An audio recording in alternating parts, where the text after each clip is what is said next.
বন্ধুরা, নতুন একটা রেসিপি নিয়ে চলে এসেছি। নাতনি খুব বায়না করছিল আজ তালের বড়া খাবো, তালের বড়া খাবো। তালটা আনা হয়েছিল, তো আমি চল তাহলে দেরি করে লাভ নেই, তালের বড়া যখন খাবি তাহলে আজকেই বানিয়ে নিচ্ছ। ইচ্ছা করছিল না, কিন্তু ও এত বায়না করলো, তো ওই জন্য তালের বড়া সবাই বানাতে পারে বন্ধুরা, যেহেতু আমি বানাচ্ছি তাই তোমাদের সাথে শেয়ার করলাম। চলো। তো দেখো দিদু আজকে হুট করে প্ল্যান হলো যে আমরা দিদুকে একটু জোর করলাম যে তালের বড়া খাবো, তালের বড়া খাবো। তা দিদু বলছে চ তাহলে করি, যখন খেতে মনে হচ্ছে ফেলে রেখে আর লাভ কি।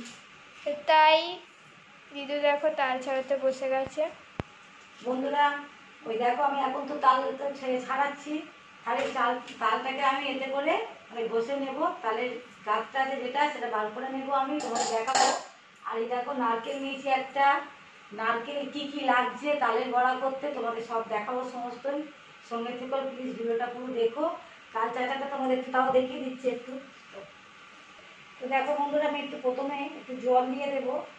এই দেখো একটু জল দিয়ে এরকম করে এটাকে চটকে নিতে হবে, বুঝেছি বন্ধুরা। এই দেখো এরকম করে, তাহলে আমি ঝুড়িতেও করি গো বন্ধুরা। এই যে কঞ্চির যে ঝুড়িগুলো পাওয়া যায়, ঝুড়িতেও আমি তাল চাচ্ছি, কিন্তু ঝুড়িটা আছে এই বক্স কাঠের মধ্যে ঢোকানো। ওই জন্মাষ্টমীর দিনে তখন বার করা হয়। আর দেখো ঝুড়িটা এই জন্য বার করে নিয়ে আমি এটা দিয়ে করে তোমাদের একটু দেখিয়ে দিচ্ছি।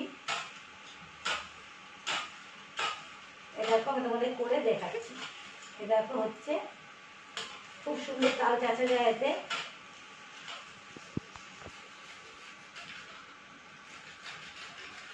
এই দেখো বন্ধুরা, দেখছি কেরম তাল চাচাচ্ছে হয়ে নারকেল পুড়িয়ে সব কিছু করে নিয়ে গুছিয়ে আসছি, সঙ্গে থাকো।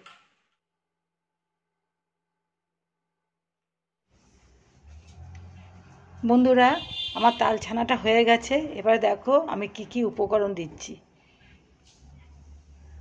সমস্ত সবটাই আমি দিয়ে দিলাম।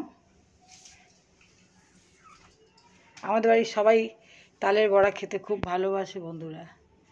তা দেখো আমি এখানে 1 বাটি আটা দিয়ে দিলাম, আবার লাগলে আমি দেবো। এবার দেখো আমি নারকেলটা কিন্তু নারকেল কোড়াতে করিনি, নারকেলটাকে আমি ভেঙে নারকেল ছোটো ছোটো করে টুকরো করে আমি মিক্সারে দিয়ে দেখো একদম পুরো নারকেল কোড়ার মতন হয়ে গেছে। নারকেলটা দিয়ে দিলাম, একটা গোটাই নারকেল দিলাম। আর দেখো আমি চালের গুঁড়ি দিচ্ছি, আমি সুজি দিয়েও করি, তো চালের গুঁড়িটা দিচ্ছি, খুব একটা বেশি দেবো না, মানে পরিমাণ মতন দিলাম। আর দিয়ে দেবো পরিমাণ মতন চিনি। তো তোমরা সুজিও দিতে পারো, চালের গুঁড়ি না দিয়ে সুজি দিয়ে করলেও ভালো লাগে। তো আমি সব রকম দিয়েই করি, কিন্তু সুজিটা আমি দিলাম না। আর একটু মৌরি হাতে ঘষে নিয়েছিলাম, তালের বড়ায় সবসময় মৌরি দিলে খেতে খুব টেস্টি হয়। তো একটু মৌরি দিয়ে দিলাম, খুব সামান্য একটু খাবার সোডা দেবো। আর তোমরা চাইলে বন্ধুরা নুন দিতে পারো, আমি নুনটা দেবো না। মিষ্টি জিনিসে না একটু নুন নুন নুন নুন হলে আমার ভালো লাগে না, তাই জন্য আমি নুনটা দিলাম না। তোমরা চাইলে নুন দিতে পারো। বন্ধুরা, এটা ভালো করে আমি ফাটিয়ে নেব, যত ফাটাবে ভালো করে মাখাটা হবে, তালের ফুলটা ফোলা ফোলা হবে, নরম হবে, মুচমুচে হবে, খেতেও খুব টেস্টি হবে। তো বন্ধুরা, আমার মাখা হয়ে গেছে, কড়াই পরিমাণ মতন তেল দিয়ে দিয়েছি, তেলটা আমার গরম হয়ে গেছে।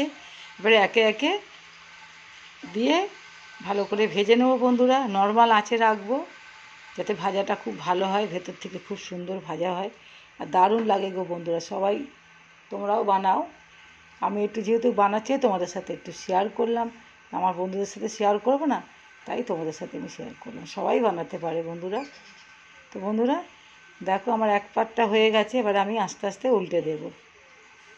এরকম করে আস্তে আস্তে সব সমস্ত তালের বড়াগুলো ভেজে নেব।